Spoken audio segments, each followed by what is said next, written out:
Hello दोस्तों, स्वागत है आपका A to Z स्टोरीज़ पर। हमारे साथ जुड़े रहने के लिए हमें सब्सक्राइब करें और बेल आइकन को ज़रूर दबाएं। एक फ़कीर था, घूमता घूमता एक गांव में आ पहुंचा। रात बहुत हो गई थी, उसको रहने के लिए जगह चाहिए थी।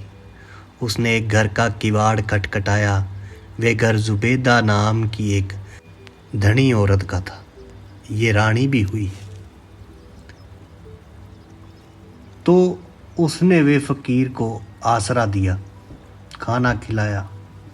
रात को जब वे फ़कीर सोने जा रहा था, तब ज़ुबैदा ने फ़कीर को अपने बारे में बताने को कहा, क्योंकि जो ज़ुबैदा थी वो जानती थी कि इन फ़कीरों में कोई ना कोई इलाही ताकत या भगवान वाली ताकत, भगवान को जानते होते हैं ये फ़कीर साधु संत, तो वो ताकत ज़रूर होगी। तो फ़कीर ने अपने बारे में बताते हुए कहा, मैं एक बड़े बादशाह का बेटा था। बादशाह का भाई यानी मेरे चचा भी एक समीपवर्ती राज्य का स्वामी था। मेरे चाचा का एक बेटा मेरी उम्र का था और दूसरी संतान एक पुत्री थी। मैं अपने पिता का आदेशानुसार प्रतिवर्ष अपने चाचा के यहाँ जाया करता था और महीने 2 महीने वहाँ रह करता था। कई बार इस प्रकार आने जाने से मेरी अपने चचेरे भाई से मित्रता और प्रीति बहुत बढ़ गई। एक दिन मैंने देखा कि मेरा चचेरा भाई असाधारण रूप से प्रसन्न है। उसने सदा से अधिक मेरा सत्कार किया, स्वादिष्ट भोजन कराया और भांति भांति के खेल तमाशों से मेरा मनोरंजन किया। फिर मुझसे कहने लगा, पिछली बार तुम्हारे जाने के बाद मैंने बड़ी जल्दी और बहुत ही सुंदर ढंग से एक महल बनवाया है। अब रात हो गई है, मैं सोना चाहता हूँ, फिर तुम्हें नया महल दिखाऊंगा। लेकिन शर्त यह है कि तुम कसम खाओ कि ये भेद किसी से नहीं कहोगे। मैंने ऐसा करने से सौगंध खाई। वे उठकर गया और कुछ ही देर में एक सुंदरी स्त्री को साथ लेकर आ गया। ना उसने बताया कि ये स्त्री कौन है, ना मैंने उसके बारे में पूछा। हम तीनों बैठकर इधर उधर की बातें करने लगे और पात्रों में भर भर कर मदिरा पीने लगे, शराब पीने लगे। कुछ देर बाद मेरे चचेरे भाई ने कहा कि चलो यहाँ से चले। उसने मुझसे कहा कि तुम इस स्त्री को लेकर कब्रिस्तान जाओ और कब्रिस्तान में जहाँ कहीं भी गुंबद वाली नई कब्र देखे या दिखे तो समझ लो कि ये उसी महल का प्रवेश मार्ग है। तुम दोनों गुंबद के अंदर जाकर मेरी राह देखना।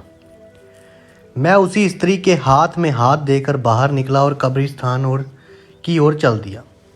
चांदनी रात थी, इसलिए हम लोगों को गुंबद वाली नई कब्र ढूंढने में कोई कठिनाई नहीं हुई। हम गुंबद के अंदर गए तो देखा कि राजकुमार अकेला ही एक चूने की टोकरी, पानी की गागर और ज़रूरी औजार लिए खड़ा है। हमारे पहुंचने पर उसने फावड़े से ज़मीन खोदी। मिट्टी के नीचे पत्थरों की सीलें थीं, जिन्हें निकाल कर उसने एक ओर रखा। पत्थरों के नीचे एक दरवाज़ा दिखाई दिया। दरवाजे का किवाड़ ऊपर उठाया तो नीचे जाने के लिए एक लकड़ी की सीढ़ी दिखाई दी। मेरे चचेरे भाई ने अब उस स्त्री से कहा कि इसी रास्ते पर चलकर वे द्वार मिलेगा जिसका मैंने तुमसे उल्लेख किया था। वे स्त्री ये सुनकर सीढ़ी के नीचे उतर गई। राजकुमार भी उसके पीछे चला गया। जाने के पहले मुझसे बोला कि तुमने हम लोगों के लिए जो परिश्रम किया है उसके लिए मैं तुम्हारा आभारी हूँ, लेकिन अब मैं तुमसे विदा लेता हूँ। हाँ, भगवान के लिए इस बात को गुप्त रखना।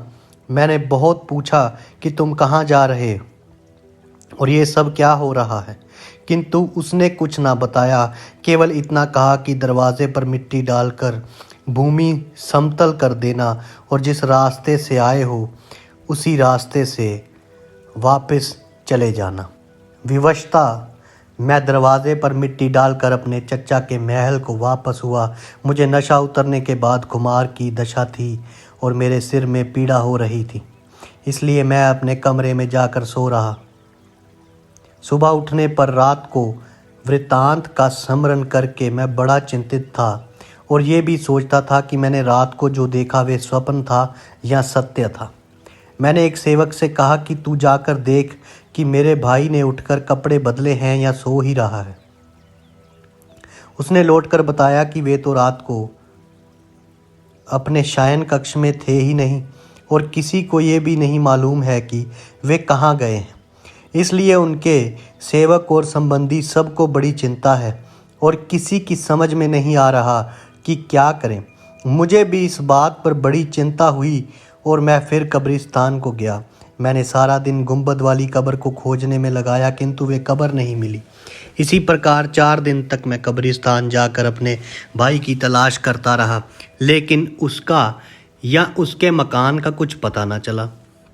सुंदरियों, यहाँ ये बता देना भी आवश्यक है कि उन दिनों मेरा चचा यानी वहाँ का बादशाह कई दिन से राजधानी में नहीं था, क्योंकि वे शिकार पर गया था। उसकी वापसी में भी देर थी, इसलिए मैं अत्यंत व्याकुल हुआ। मेरी इच्छा हुई कि अपने पिता के राज्य में वापस जाऊं। मैंने मंत्री से कहा कि अब की बार मैं साधारण समय से अधिक यहाँ पर रहा और मेरे पिता को मेरी चिंता हो गई, इसलिए मैं जा रहा हूँ। आप बादशाह के आने पर उनसे यही कह दें। मंत्री स्वयं बड़ी चिंता में था, क्योंकि शहजादे की कोई खोज खबर नहीं मिल रही थी। मैं स्वयं उसे कुछ ना बता सकता था, क्योंकि शहजादे ने मुझे कुछ ना कहने की कसम दिला रखी थी। जब मैं अपने पिता की राजधानी में आया तो महल के चारों ओर सेना की बड़ी जमात देखी। सैनिकों ने मुझे देखते ही बंदी बना लिया। मैंने बिगड़ कर पूछा कि ये क्या करते हो? तो एक सरदार ने कहा, शहजादे, ये सेना तुम्हारी नहीं, तुम्हारे शत्रु की है। तुम्हारे पिता के मरने के बाद मंत्री ने तुम्हारे राज्य पर अधिकार कर लिया है। उसने तुम्हें गिरफ्तार करने की आज्ञा दी है और कहा है कि तुम जहां भी मिलो तुम्हें पकड़ लिया जाएगा। अब तुम हमारे भाग्य से स्वयं ही हमारे पास आ गए हो। ये कहकर वे सरदार मुझे अत्याचारी मंत्री के पास ले गया, जो अब राज सिंहासन पर बैठा हुआ था। मुझे कितना दुख और कितनी गलानी हुई, ये आसानी से समझा जा नहीं सकता। वे दुरात्मा आरंभ हुई से मेरे शत्रु था। इसका कारण ये था कि बचपन में मुझे गुलेल चलाने का बड़ा शौक था। एक दिन मैं महल की छत पर गुलेल लिए खड़ा था कि एक चिड़िया सामने से उड़ती हुई निकली। मैंने गुलेल से उस पर पत्थर मारा। संयोगवश वे पत्थर का टुकड़ा उसी मंत्री की आंख पर लगा, क्योंकि वे भी अपने निकटवर्ती भवन की छत पर टहल रहा था। उसकी आंख फूट गई। मुझे मालूम हुआ तो मैं स्वयं ही उसके पास गया और अनजाने में हुए अपराध के लिए उससे क्षमा मांगी। वे कुछ बोला नहीं, किंतु उसने मुझे कभी क्षमा नहीं किया और बराबर इस ताक में रहता था कि कब अवसर पाए और मुझसे बदला ले। इसलिए जब मुझे असहाय और अशक्त देखा तो पुरानी बात याद करके क्रोध में भरकर सिंहासन से उतरा और झपट कर मेरे पास आया और मेरी दाहिनी आंख में उंगली घुसेड़ दी। उसने इतने ही पर बस नहीं की, उसने मुझे एक पिंजरे में बंद कर दिया और जल्लाद को आज्ञा दी कि इसे नगर के बाहर ले जाकर इसका वध कर दें और इसके शरीर के टुकड़े करके पशु पक्षियों को खिला दें। जल्लाद घोड़े पर बैठकर शहर के बाहर आया और दूसरे घोड़े पर वे पिंजरा रखकर ले गया जिसमें मैं बंद था। उसकी सहायता को अन्य सेवक भी थे। जंगल में जाकर मेरे हाथ पांव बांधकर मुझे मारने के लिए तलवार निकाली। मैं अत्यंत दीनता से रोने और प्राण भिक्षा मांगने लगा और जल्लाद को याद दिलाया कि उसने बरसों मेरे पिता का नमक खाया है। अंत में जल्लाद को मुझ पर दया आ गई। उसने मुझे छोड़ दिया और कहा, तुम तुरंत भी ये शहर छोड़कर, ये देश छोड़कर चले जाओ। इधर की तरफ भूलकर भी मुंह ना करना। अगर तुम यहाँ आए तो तुम तो मारे ही जाओगे, मुझे भी प्राण दंड मिलेगा। मैंने जल्लाद का बड़ा एहसान माना और भगवान को लाख लाख धन्यवाद दिया कि भले ही आंख गई लेकिन जान तो बच गई। काना होना मुर्दा होने से तो अच्छा है। मेरी भूख प्यास और आंख की तकलीफ से बुरी हालत थी। मैं चलने फिरने के लायक ना था। दिन में जंगल की झाड़ियों में छुपा रहा, रात को धीरे धीरे छुपता छुपाता अनजाने रास्तों पर धीरे धीरे चलता हुआ कई दिनों में अपने चाचा की राजधानी में पहुंचा। जब मैंने चाचा को अपने दुर्भाग्य का पूरा हाल बताया तो वे जैसे पछाड़ें खाने लगा और बोला, मुझसे अधिक अभागा कौन होगा। मैं अपने पुत्र को लापता होने से क्या कम दुखी था कि मुझे अपने भाई के, जिसे मैं प्राणों से भी अधिक चाहता था, प्राणांत की सूचना मिली। अब मैं अपने पुत्र को कहाँ खोजूं? और वे बहुत देर तक अपने पुत्र को याद करके घंटों रोता रहा। उसके निरंतर रोने में मेरे धैर्य का बांध भी टूट गया। मुझ में इतनी क्षमता न रही कि मैं अपने चचेरे भाई को दिए हुए वचन को निभाए रखता। अंतएव मैंने वे सारा वृत्तांत अपने चाचा को कह सुनाया जो मैंने उस रात को देखा था। चाचा को ये सुनकर ढंढास हुआ और उसने कहा, बेटे तुम ठीक कहते हो। मुझे भी मालूम हुआ था कि उसने यहाँ से समीप ही एक गुंबददार कब्र यानी मजार बनवाया है। वे वहीं हो सकता है, लेकिन उसने ये भेद किसी को नहीं बताया। रात को वेश बदल कर मैं और चाचा महल के बाग के दरवाजे से निकलकर कब्रिस्तान में पहुँचे। मुझे ये देखकर आश्चर्य हुआ कि हम लोगों को थोड़ी ही देर में कब्र मिल गई। शायद अकेले आने पर मैं ठीक स्थान पर नहीं पहुँच सका था। मैंने कब्र को फौरन पहचान लिया। हम लोग गुंबद के अंदर गए। वे लोहे का दरवाज़ा जिसके नीचे सीढ़ी गई थी बड़ी कठिनाई से खुला, क्योंकि शहजादे ने उसे अंदर से चूना आदि लगाकर मजबूती से बंद कर दिया था। दरवाज़ा खुलने पर पहले चाचा नीचे उतरा, फिर मैं गया। कुछ दूर जाकर देखा कि ड्योढ़ी में बदबूदार धुआं भरा है। आगे बढ़े तो देखा कि सुंदर बैठने का स्थान है और वहाँ कई दीपक यथेष्ट प्रकाश दे रहे हैं। बीच में एक होज बना हुआ था जिसके चारों ओर खाने पीने की वस्तुएं रखी थीं, किंतु वे स्थान बिल्कुल निर्जन था। फिर हमने देखा कि एक और चबूतरा सा बना है और उसके बाद एक कक्ष है जिसके द्वार पर पर्दा पड़ा है। चचा सीढ़ी से चबूतरे पर चढ़ गए और पर्दा उठाकर अंदर गए। मैं भी पीछे पीछे चला गया। हम लोगों ने देखा कि शहजादा उसी स्त्री के साथ जिसे पहले मैंने देखा था एक पलंग पर लेटा हुआ है, किंतु उस पर भगवान का ऐसा कोप हुआ था कि दोनों कोयले की तरह काले हो गए। ऐसा मालूम होता था जैसे किसी ने उन्हें जीवित ही धधकती आग में डाल दिया है और उनके राख हो जाने के पहले उन्हें निकाल कर पलंग पर लिटा दिया है। मेरे तो ये देखकर रोंगटे खड़े हो गए, लेकिन मेरे चचा ये देखकर बिल्कुल विचलित नहीं हुआ। उसके चेहरे पर ना दुख का कोई चिन्ह था, ना आश्चर्य का। हाँ, उसका क्रोध बढ़ता जा रहा था। उसने शहजादे के मुंह पर थूक दिया और कहा, अभागे तूने यहाँ तो दुख पाया ही है, परलोक में इससे अधिक पाएगा। इसी पर भी उसका क्रोध शांत ना हुआ तो उसने पाँव से जूती निकालकर कई बार शहजादे के मुंह पर मारी। मैंने क्रोध में आकर कहा, एक तो मुझे वैसे ही भाई के मरने का दुख है, फिर आप मरने पर उसका अपमान कर रहे हैं। ऐसा क्या अपराध उसने किया है जिससे आपकी क्रोधाग्नि इतनी भड़की है? बादशाह बोला, बेटे तुम नहीं जानते कि क्या किस्सा है। ये आदमी इससे कहीं अधिक बदसरना और दंड का भागी है। ये शहजादा बचपन से ही अपनी सगी बहन का आसक्त था। जब दोनों छोटे थे तो मैंने बच्चा समझकर उनकी बातों पर कुछ ध्यान नहीं दिया, किंतु जब दोनों बड़े हो गए तब भी दोनों में घनिष्ठता रही, बल्कि बढ़ गई। अब मैंने उनके संबंध को रोकना चाहा। मैंने कड़े पहरे बिठाए कि भाई बहन एक दूसरे के सामने ना आए।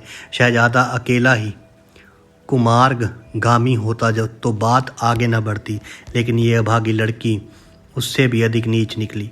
ये अपने भाई से मिलने के लिए तड़पती रहती थी। यद्यपि मेरी सख्ती के कारण खुलकर एक दूसरे के सामने न आते थे, किंतु उनके हृदयों में एक दूसरे के प्रति आकर्षण कम नहीं होता था।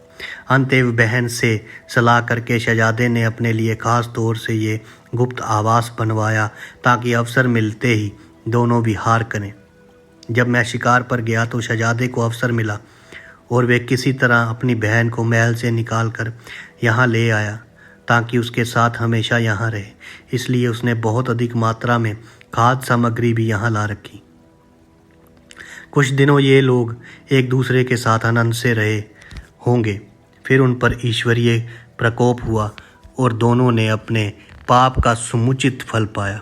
ये कहकर बादशाह का क्रोध दुख में बदल गया और वे अपने बेटे बेटी की मृत्यु पर विलाप करके रोने लगा। मैं भी उसके साथ रोने लगा। हम लोग बहुत देर तक रोते रहे। फिर उसने मुझे अपने सीने से लगाकर कहा, अच्छा हुआ कि ये पापी मर गया, अब तुम ही मेरे पुत्र हो और मेरे उत्तराधिकारी हो।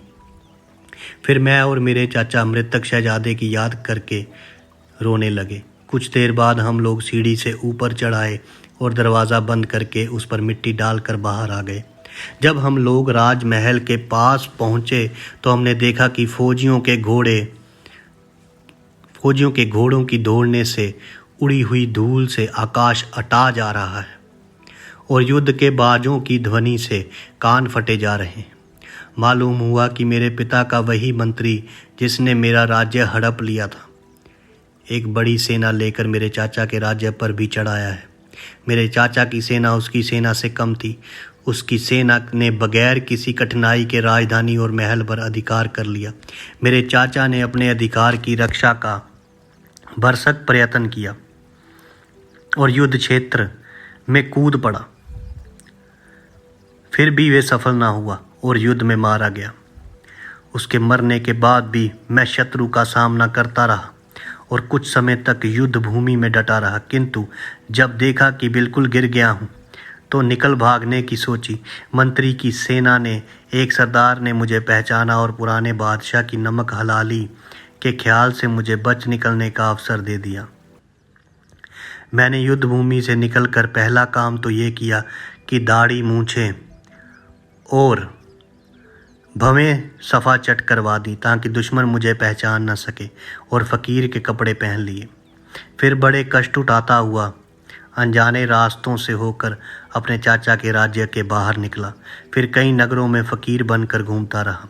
घूमता घुमाता मैं अति प्रतापी, दयावान, दीन वत्सल, न्यायप्रिय खलीफा हारून रशीद की राजधानी में आ पहुंचा। मेरा इरादा था कि मैं उदार मना खलीफा की सेवा में पहुंचकर अपनी व्यथा कथा सुनाऊं, किंतु जब इस नगर में पहुंचा तो शाम ढल चुकी थी। मैं इस चिंता में आगे बढ़ा कि कहीं ठिकाना मिले तो रात व्यतीत करने का प्रबंध करूं। कुछ दूर जाने पर मुझे ये दूसरा फ़कीर मिला। उसने मेरा अभिवादन किया। मैंने उसके अभिवादन का उत्तर देकर कहा कि तुम भी मेरी तरह परदेसी लगते हो। उसने कहा कि हाँ, मैं भी अभी अभी इस नगर में आया हूँ। हम लोग बातें कर ही रहे थे कि ये तीसरा फ़कीर भी आ गया और हम दोनों का अभिवादन करके पास बैठ गया। उसने भी कहा कि मैं परदेसी हूँ और इस नगर में भी आया हूँ। हम लोग चूँकि एक ही वेश में थे और तीनों की एक सी दशा थी, इसलिए हमने तय किया कि भाइयों की तरह मिलकर रहें और जहाँ जाएं एक साथ ही जाएं। हम लोग इस चिंता में निमग्न हो गए कि रात कहाँ बिताएं, क्योंकि हम तीनों में कोई भी यहाँ के किसी निवासी को नहीं जानता था, ना कभी पहले यहाँ आया था। अपने सौभाग्य से हम लोग घूमते फिरते तुम्हारे दरवाजे पर आ निकले। तुमने भोजन और मनोरंजन से हमारा चित्त प्रसन्न किया। इसके लिए हम सदा के लिए तुम्हारे आभारी रहेंगे। यही मेरा वृत्तांत है जिसे मैंने पूरी तरह बता दिया है। यदि आपको हमारी कहानियाँ अच्छी लगती हैं तो हमें सब्सक्राइब कीजिए, शेयर कीजिए, लाइक कीजिए और कमेंट करके ज़रूर बताएं। धन्यवाद दोस्त।